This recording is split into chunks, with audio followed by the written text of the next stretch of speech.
La diaspora congolaise, une mine pour booster l'émergence économique hier. Une question, aujourd'hui, de plus en plus une affirmation des Congolais, par les Congolais en général, mais surtout par ceux de la diaspora. Et c'est cette assertion qui se confirme à travers le rapport qui sera bientôt publié, le rapport intitulé « La diaspora congolaise, un potentiel inexploité pour le développement ». Bien sûr, c'est un rapport de la plateforme Congo na Paris. Donc Congo na Paris est aujourd'hui sur Biohan. Pour en parler, bienvenue à vous, mesdames et messieurs, à ce dossier de la rédaction. Bienvenue, Steve Mbouyi. Merci Julie. Deux invités sur ce plateau. D'abord Charlotte Kalala, directrice communication et RSRE, à SK Global Investment Congo, également consultante en communication, mais également une autre casquette, œuvrant également dans des œuvres socio-humanitaires, actrice dans la lutte contre le cancer. À ses côtés, Martin Moufali, senior associate dans un Big Four, mais également détenteur d'un master en International Business Géostratégique, également membre de Congo na Paris, qu'il a rejoint depuis 2022. Bienvenue à tous les deux. Merci. Merci beaucoup. Alors, on va commencer par l'initiatrice et fondatrice de la plateforme Congo na Paris. On voit Congo na Paris qui n'est presque plus à présenter. C'est des shows, c'est des aspects culturels. Il y a des débats. Finalement, on en arrive aussi à un rapport sur la diaspora, ce qu'elle peut apporter dans son pays d'origine. Finalement, on se demande, est-ce qu'on a redéfini ce concept Congo na Paris ou on ne l'avait pas bien cerné? Qu'est-ce que c'est Congo na Paris? Alors, Congo na Paris a commencé tout d'abord comme un petit mouvement. On est parti d'un constat qui était que on ne parlait pas suffisamment correctement du Congo. On avait une certaine vérité qui n'était pas juste parce qu'on mettait les projecteurs sur tout ce qui était négatif concernant le Congo. Et après ma première visite au Congo, je me suis rendu compte que tout ce qu'on dit est vrai, mais n'est pas total.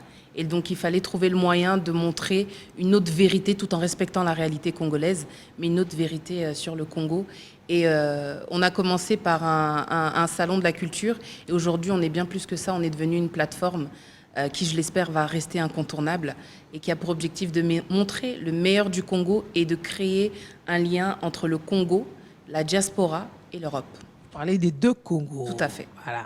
Alors, 5 ans après l'implantation, quels sont les acquis? Alors aujourd'hui, on a un acquis qui est déjà très important, c'est l'image. Il y a 5 ans, lorsqu'on tapait sur les moteurs de recherche Congo, il n'y avait que des informations négatives qui étaient très liées au crime, très liées à la corruption, très liées à la guerre. Le Congo, c'était un pays de guerre. Je peux dire qu'on a contribué à changer cette histoire, cette image, parce qu'on a payé, on a créé des contenus afin que ces contenus sur le digital puissent changer. On n'est pas les seuls, bien évidemment, mais on y a contribué. Donc déjà ça, c'est le fait aussi d'organiser un événement au standard européen et d'avoir des Africains qui disent que les Africains sont capables d'organiser quelque chose de bien. Il y a aussi le fait de montrer une autre image du Congolais, car avant il était considéré comme un danseur, un footballeur, un artiste, un chanteur. Mais aujourd'hui avec Congo na Paris, on peut mettre les projecteurs sur des architectes, sur des hommes et des femmes qui font la fierté du Congo, la fierté de l'Afrique par extension.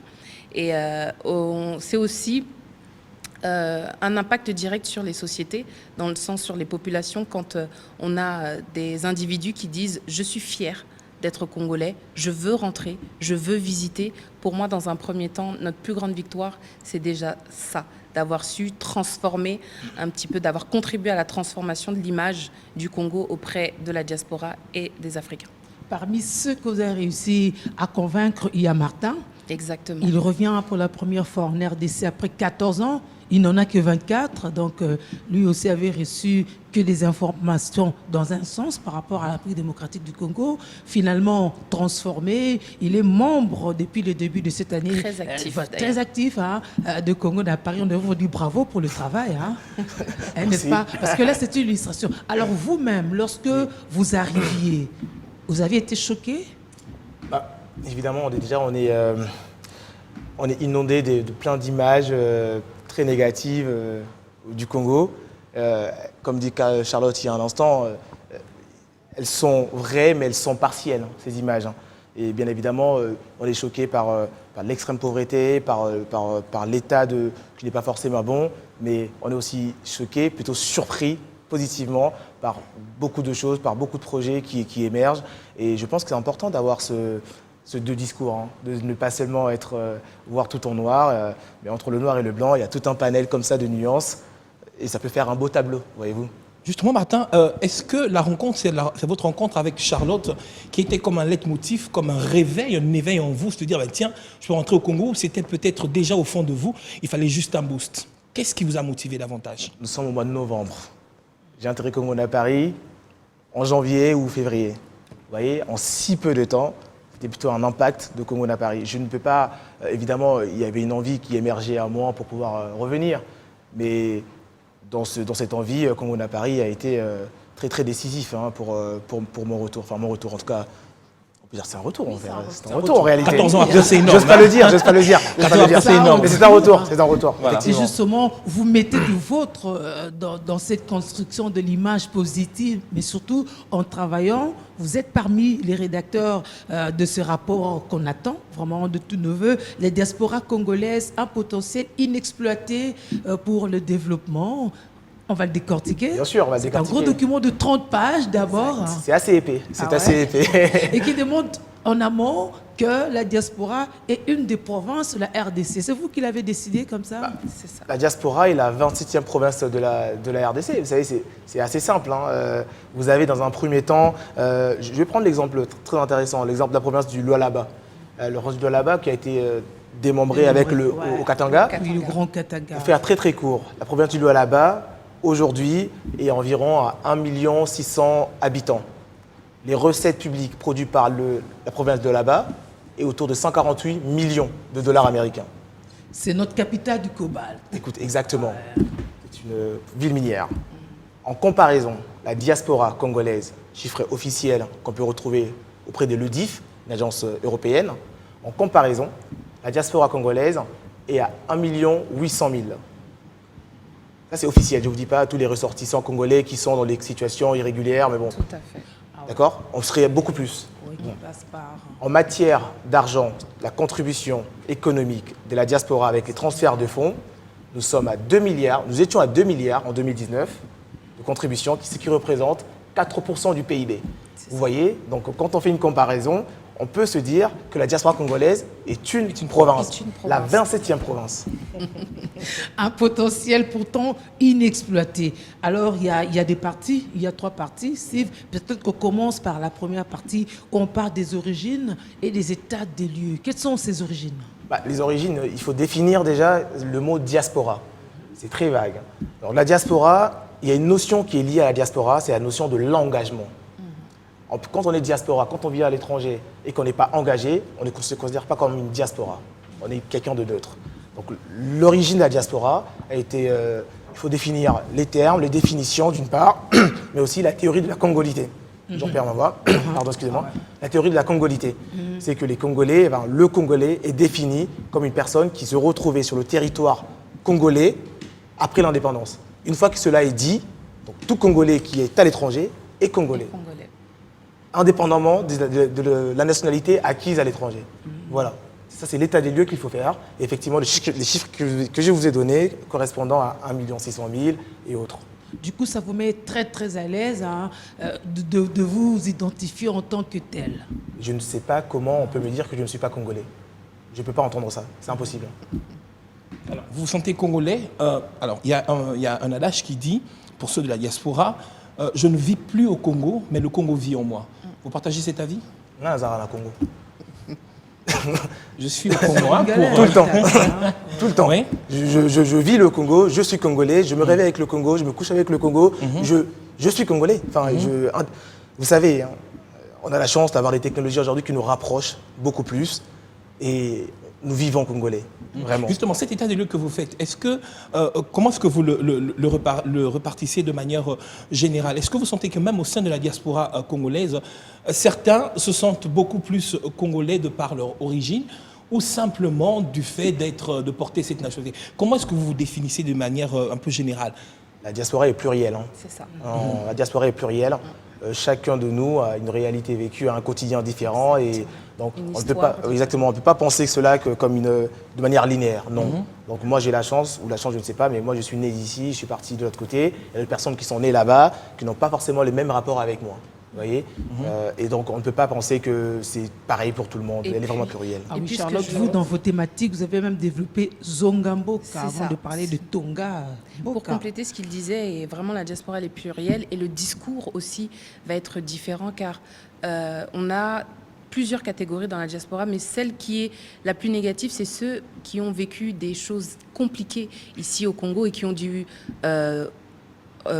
émigrer pour des raisons de santé ou des raisons économiques. Ils voient les choses différemment. Ils voient vraiment les choses différemment et quand bien même le pays peut évoluer, pour eux, le souvenir du Congo, c'est un souvenir négatif. Et donc, on ne peut pas leur en vouloir que ce qu'ils vont partager sera négatif. Mais c'est à eux aussi que notre génération, on doit leur dire que ça fait partie de l'histoire, ça fait partie du passé et que nous sommes là aussi pour contribuer à changer cette narrative. On change le narratif là-bas, mais sur place aussi, lorsque vous rentrez, vous sentez que des choses sont faites dans ce sens-là. Déjà, le fait qu'on ait exclu le visa, forcément, que ce soit sous condition atterri sur le sol congolais, ça a dû alléger la tâche à beaucoup.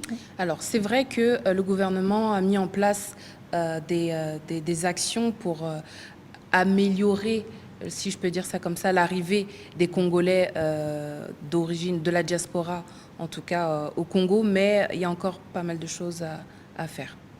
C'est-à-dire quoi, entre autres? Déjà, l'information sur cette histoire de visa, elle n'est pas complète. Donc, encore il y a 2 jours, une Française d'origine congolaise me demandait où est-ce qu'elle peut avoir cette information-là. Donc, déjà, dans la vulgarisation des informations et de toutes ces actions qui sont mises en place, il faut créer un canal qui va permettre à ce que la diaspora puisse retrouver toutes ces informations. Vous me direz les ambassades, mais on n'y est pas encore. Est-ce que, contrairement aux années précédentes, est-ce que vous sentez quand même que, du point de vue des autorités, il y a beaucoup plus d'implication, beaucoup plus de volonté à faciliter les choses? Bon, il y a cette volonté, on ne peut pas dire le climat des affaires a évolué, mais on avance encore tout doucement. Mais bon, on va rester positif. On va rester positif et se dire que c'est l'accumulation et c'est l'association de toutes ces actions qui vont permettre un réel changement, mais on est en train d'arrondir les angles entre ceux de la diaspora à qui on accuse d'appliquer le principe de copier-coller et des Congolais qui peut-être ne sont jamais sortis et qui trouvent que c'est assez brusqué. On est en train de se comprendre, ça fonctionne? C'est un processus. C'est un processus. Il ne faut pas s'attendre par une baguette magique que les choses changent. C'est un processus et c'est comme ça. On faut attendre le temps, ça prendra. Et c'est un travail de fond. Et d'éducation aussi, parce qu'il y a des choses aussi que la diaspora, des actions que la diaspora a posées qui étaient négatives, qui ont blessé les Congolais, quand bien même nous sommes tous Congolais. Et il y a des réparations à faire et ça passe par l'échange et ça passe par justement Totonga, Mboka, ensemble. Et donc ça passe par ne pas dire qu'on est d'un côté et les autres de l'autre. Ça passe par trouver ce milieu, ce petit milieu où ensemble on s'assoit, on discute, on échange et on se dit là c'est bien, là c'est pas bien, là il faut faire comme ça et comme si. Les Congolais connaissent mieux l'histoire du Congo que nous, connaissent mieux les réalités congolaises que nous et la diaspora ne peut pas se permettre de se dire qu'on va faire ça en fait. Et c'est vraiment ensemble qu'il faut faire les choses. Qu'est-ce que la diaspora apporte pour être ce potentiel inexploité? Qu'est-ce qu'elle propose, si on veut? L'apport de la diaspora s'articule en trois axes. Le premier, c'est les transferts de fonds. Vous savez, les envois de fonds, comme je vous ai dit il y a un instant, en 2019, la diaspora a envoyé 2 milliards. Et ces envois en économie, on dit que les transferts de fonds sont contracycliques. Ça veut exactement dire que quand il y a la crise, on voit que les envois d'argent augmentent. Ce qui est différent des aides financières reçues par FMI et la Banque mondiale. Quand un pays est en crise, sous condition d'ailleurs. Exactement, vous voyez. Donc c'est vraiment un levier assez important. Ça, c'est la première contribution. La deuxième contribution, ça porte sur les échanges commerciaux. Dans le rapport, on a fait une étude de cas sur le quartier parisien Château-Rouge. Vous savez, c'est un pôle commercial panafricain. Et je vais vous surprendre parce que dans ce pôle panafricain, les Congolais sont en 3e position parce qu'ils détiennent 7,6% des commerces de Château-Rouge. Ils ont perdu à Matongué. On est toujours à Matongué, alors que nous ne sommes pas, même pas de colonie française. Pas au premier rang, peut-être pas. Pas au premier rang. Et vous voyez, ces agences, ces commerces parisiens détenus par les Congolais participent justement aux échanges commerciaux. Ils vont importer des pagnes fabriquées par des couturiers locaux. Et de l'autre côté, ils vont exporter, je vous dis des bêtises, des habits, des chaussures de France en RDC. On a des échanges commerciaux qui se créent. Le 3e apport de la diaspora, c'est les transferts de compétences et de savoirs. Vous savez, nous avons un panel de personnes, des médecins, des ingénieurs, de personnes très fins, des experts dans des domaines, qui sont de l'autre côté et qui, par moment, viennent au Congo pour pouvoir donner des cours aux universités, participer à certaines actions. Et ça, c'est aussi un apport qu'on doit considérer à sa juste valeur. Transfert d'argent, oui. Mais c'est informel, ça se passe entre individus. Non. Quoi est-ce que ça profite directement à l'économie? Quel est l'impact? C'est exactement ça. Vous savez, ce que je vous dis, ce n'est pas informel d'abord d'une part, parce que là, ce sont des chiffres de la Banque mondiale. Ce sont des chiffres qui passent par, vous connaissez les agences qui font des transferts des fonds. Et ça, c'est formel. Mais la partie informelle, c'est aussi un tonton qui va arriver avec 500 $ en poche, qui va donner à la tantine sur place ou à l'angle. Et donc, voilà. Et donc ça ne rentre pas dans les 2 milliards, dans les calculs. Et vous posiez la question sur l'impact. Oui. Il y a 80% de familles qui reçoivent de l'argent de l'Europe, utilisent cet argent pour se nourrir. Et donc ces transferts de fonds luttent contre la pauvreté. Ça, c'est un fait, ça existe, vous le verrez dans le rapport. Et aussi, par ricochet, par effet domino, ces fonds sont utilisés pour l'éducation des enfants, sont utilisés pour lancer des commerces. Et il y a un impact direct entre, enfin en tout cas, il y a un lien direct, si vous me permettez, entre les transferts de fonds et la croissance économique d'un pays. Les transferts de compétences, ceux de la diaspora reviennent à Kinshasa dans le cadre de la formation, éducation et autres. Mais quelle est votre vision justement, quelle est la vision peut-être de votre plateforme au sujet de pouvoir emmener un plus grand nombre avec plus de facilité au niveau de la diaspora, au niveau de Paris par exemple? Ramener la population locale au niveau de Paris? Voilà. Alors déjà, nous souffrons d'un vrai problème, nous souffrons de la fuite des cerveaux. Ah oui. Nous avons nos jeunes qui partent. Ils sont contents, je le vois ici à Kinshasa, on va jouer à un jeu pour pouvoir partir en Europe ou aux États-Unis, on le voit. Et c'est triste parce que c'est la fuite des cerveaux. Ce que propose Congo à Paris, c'est le recrutement des cerveaux. C'est que les personnes qui sont à l'étranger, de nationalité congolaise, ou qui ont une affinité avec le Congo, puissent revenir. Le leitmotiv de Congo à Paris, c'est servir la nation. C'est ça qui est important. Donc peut-être que plus tard, on proposera des connexions entre les deux côtés. Mais le but d'abord, dans un premier temps pour nous, c'est de recruter les cerveaux qui sont malheureusement partis de l'autre côté. Parce que nous en avons besoin. On ne peut pas nourrir la maison voisine si on ne se nourrit pas assez. Donc commençons à nous nourrir nous-mêmes avec nos cerveaux et nous verrons le reste. Vous demanderez à un professeur qui enseigne à la Sorbonne, qui enseigne à Harvard, de revenir au Congo pour enseigner à l'université de Kinshasa. Il a moins de $2000. Qu'est-ce qu'il fait? Alors, je vais rebondir dessus, c'est que notre volonté ne peut pas être juste utopique et juste dans les paroles.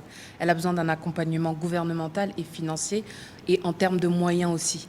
Parce qu'en effet, un professeur de Harvard peut avoir cette volonté de venir apporter son savoir au Congo. Mais à côté, les conditions de travail, tout ça, c'est important. Nous, en tant que plateforme, on ne peut pas lui assurer ça.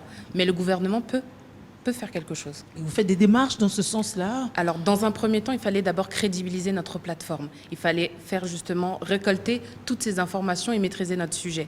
Et ensuite, une fois qu'on le maîtrise, il fallait faire un rapport et aller maintenant vers... Chose faite, vous êtes crédibilisé? Moi, je pense que oui. Mais du moins, du côté communication, ça, c'est assez crédible. Oui, hein. et puis on a déjà rencontré aussi différents acteurs politiques avec qui on échange déjà, avec qui on travaille déjà. Et je pense qu'on est sur la bonne voie et je reste convaincue. On a déjà échangé même avec des grandes autorités de ce pays. Et le président lui-même, qui est dans cette dynamique d'encourager la diaspora à rentrer, nous a déjà encouragés dans ce sens-là. Donc je pense juste que c'est un processus qui va être mis en place et ensemble, on va pouvoir jouer notre partition en tout cas. Parlons des échanges commerciaux. Oui. C'est vrai que nous, ici, on peut ramener quelques tenues conçues par nos tailleurs ici. De l'autre côté, les tissus ne sont pas nôtres. Tout bon, ça, on peut s'en passer. On ramène de l'autre côté. Mais la quantité et même le montant est plus important dans le sens d'entrée et non de sortie. C'est un problème macroéconomique. On est sur la balance commerciale dans tout un pays. On ne peut pas faire reposer la balance commerciale de la RDC sur l'épaule de la diaspora. C'est clair. C'est pas possible. Effectivement, de manière globale et macroéconomique, nous importons plus que nous exportons. Et comme vous voyez, nos exportations, c'est des exportations minières. Donc c'est un problème qui doit être géré d'abord au plus haut sommet de l'État avec un cadre macroéconomique planté. Et c'est dans ce sens-là qu'on pourra justement importer plus dans le cadre du privé. Voilà. Mais on ne peut pas tout faire reposer sur la diaspora, du moins pas sur la balance commerciale de tout un pays. Ça serait trop nous surestimer. Mais il y a lieu de mener des plaidoyers dans ce sens-là. Écoutez, nous on pense que c'est bien de faire des rapports, c'est bien de parler, mais il faut se faire des propositions. Donc nous, le plaidoyer de Congo-Na Paris, nous en avons 4 principalement. Donc la première recommandation pour nous, c'est la recommandation qui porte sur le Diaspora Bond. Alors le Diaspora Bond, je ne vais pas être très lent parce que ça serait un peu technique. Allez-y. Ça consiste en fait, ce sont des obligations de l'État. C'est-à-dire que la RDC aujourd'hui, pour emprunter de l'argent sur le marché financier mondial, c'est un peu compliqué, pour des raisons que nous connaissons tous. Et nous remarquons que la diaspora moyenne, un membre de la diaspora peut avoir sur son compte en épargne 1 932 € par an. Quand on fait le calcul entre 1 982 €, on multiplie par le nombre de la diaspora, nous avons une somme, tenez-vous bien, de 3 milliards à notre disposition. La RDC peut demander à sa diaspora de dollars américains. Ok. La RDC peut demander auprès de sa diaspora de lui prêter cet argent. Si on prend 19 €, si chacun de nous mettait 19 €, nous serons à 333 millions. Je vous laisse faire un projet avec ces 333 millions. Donc c'est possible, ça s'appelle la Diaspora Bond. C'est quelque chose qui a été réalisé au Nigeria, en Éthiopie, au Ghana aussi. Ça existe déjà. Et donc nous, on peut lever des fonds auprès de la diaspora pour pouvoir financer des projets. La deuxième proposition, la deuxième recommandation, ça porte sur un sujet qui est un peu qui tape, c'est le sujet de cumul de nationalité.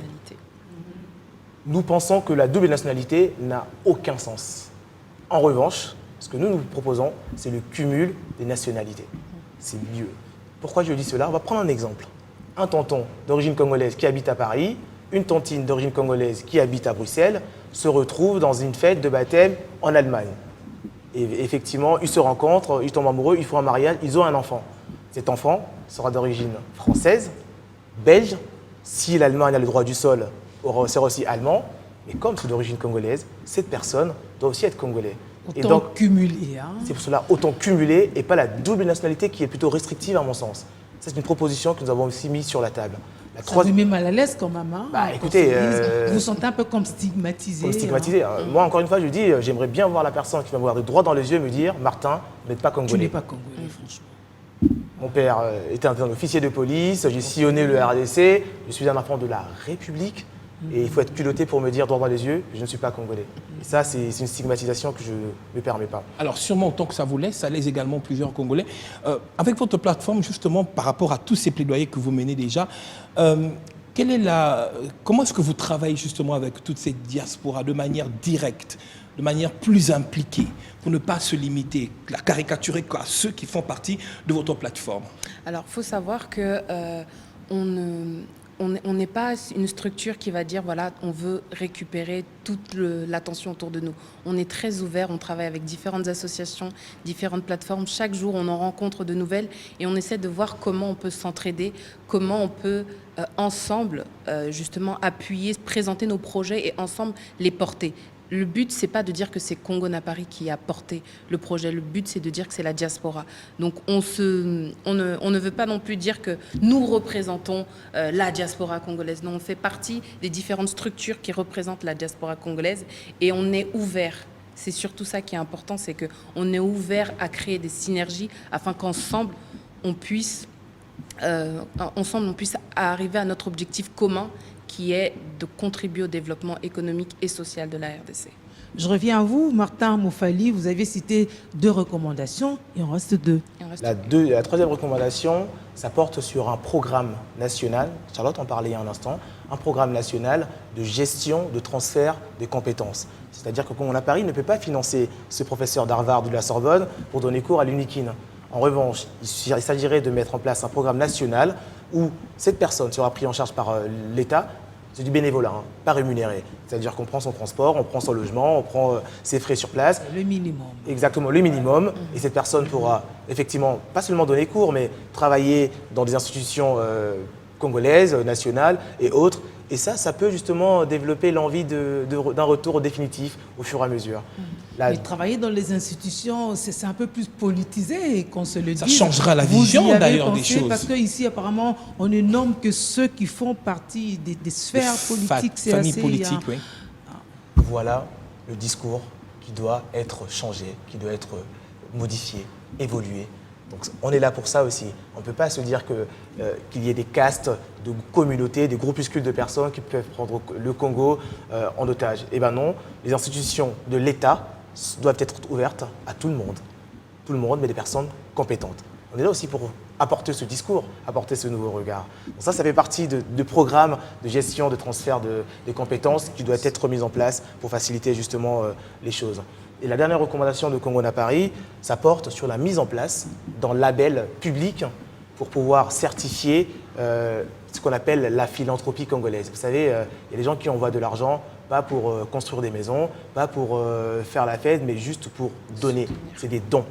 Et donc ces personnes, ces agences, ces associations doivent être labellisées par l'État congolais pour pouvoir faciliter les dons venant de l'étranger. Une fois que l'association Martin Moufali a un label, je peux facilement lever des dons auprès d'autres personnes parce qu'ils auront confiance. C'est ça qui est important dans la philanthropie, c'est la confiance. Quand on vous donne de l'argent pour pouvoir aider les orphelins, on veut savoir si vraiment cet argent a été utilisé à bon escient. En fait, bien de vouloir savoir si vraiment, et les mots sont bien choisis, je le pense, parce que certains viennent, on s'est fait à peine une idée s'il n'avait que 50 € pour aller visiter les enfants, mais franchement, il a peut-être à peine 2 petites bouteilles d'eau à donner aux enfants, mais ce sont des photos qu'il faut ramener de l'autre part, et les communautés locales pensent que c'est des moyens pour les exploiter en vue de se faire de l'argent de l'autre côté. Le volume de dons est tout petit, alors que le volume des photos sur les réseaux sociaux est énorme. Les communautés locales, comme je le disais, Julie, sont devenues très méfiantes parce que c'est justement que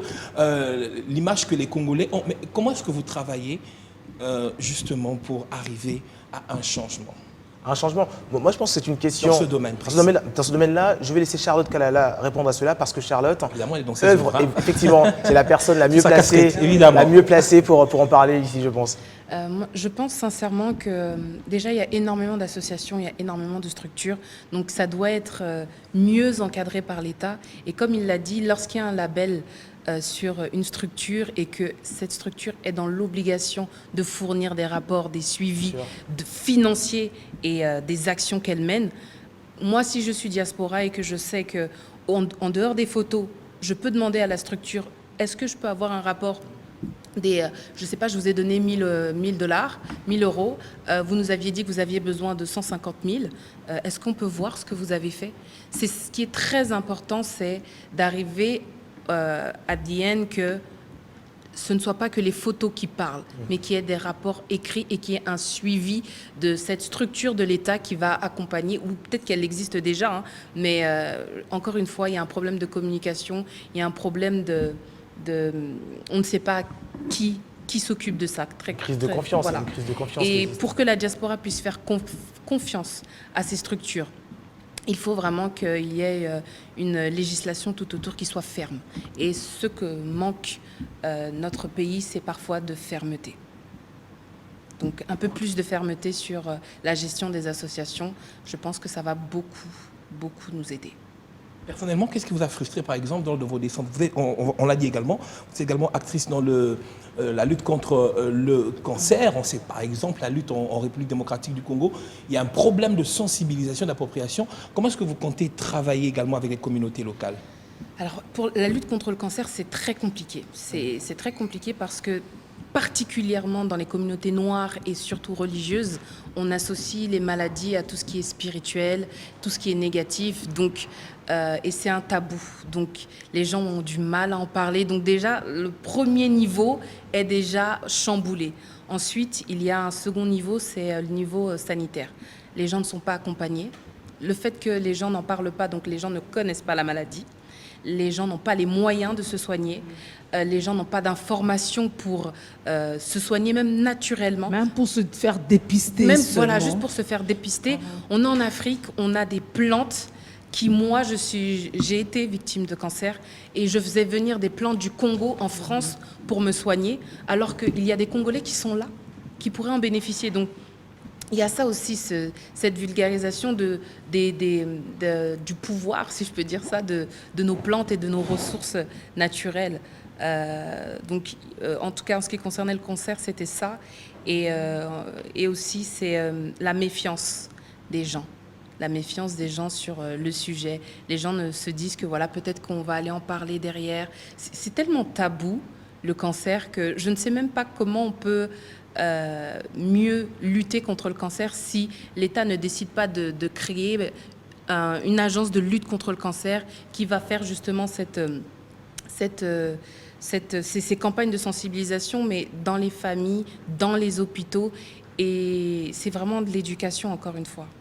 Alors, il y a finalement un contraste du côté éducation entre ici et là-bas, Oui, ça dans la n'a rien à mesure voir. où là-bas, on est un peu plus ouvert. Il y a moins de tabous, il n'y en a pas. C'est Tandis ça. que dans le mental ici, c'est qu'on est assez cachotière. Je pense aussi que les institutions religieuses doivent jouer aussi leur rôle sur ce sujet-là en ce qui concerne le cancer et de ne pas toujours tout mettre sur le dos du diable. Voilà. C'est pareil avec le VIH-Sida, par exemple. Donc, moi, je suis tout à fait d'accord qu'il y a une part de spiritualité dans toute chose. J'en disconviens pas, mais il faut aussi accompagner quelqu'un. C'est vrai qu'il y a la délivrance, il y a la prière, mais à côté de ça, il y a des traitements, il y a comment dire, il y a le cancer. Pour lutter contre le cancer, il y a une grosse part de psychique aussi. Donc, il y a aussi tout ce qu'on va dire à cette personne-là pour l'encourager, qui va lui permettre aussi de vaincre la maladie. Ça passe aussi par la foi. Voilà. Donc, il y a pas mal de choses à faire et je pense que le pays doit s'organiser. Il y a la partie spirituelle, religieuse, la partie légale, si je peux dire ça, l'État, et il y a les familles.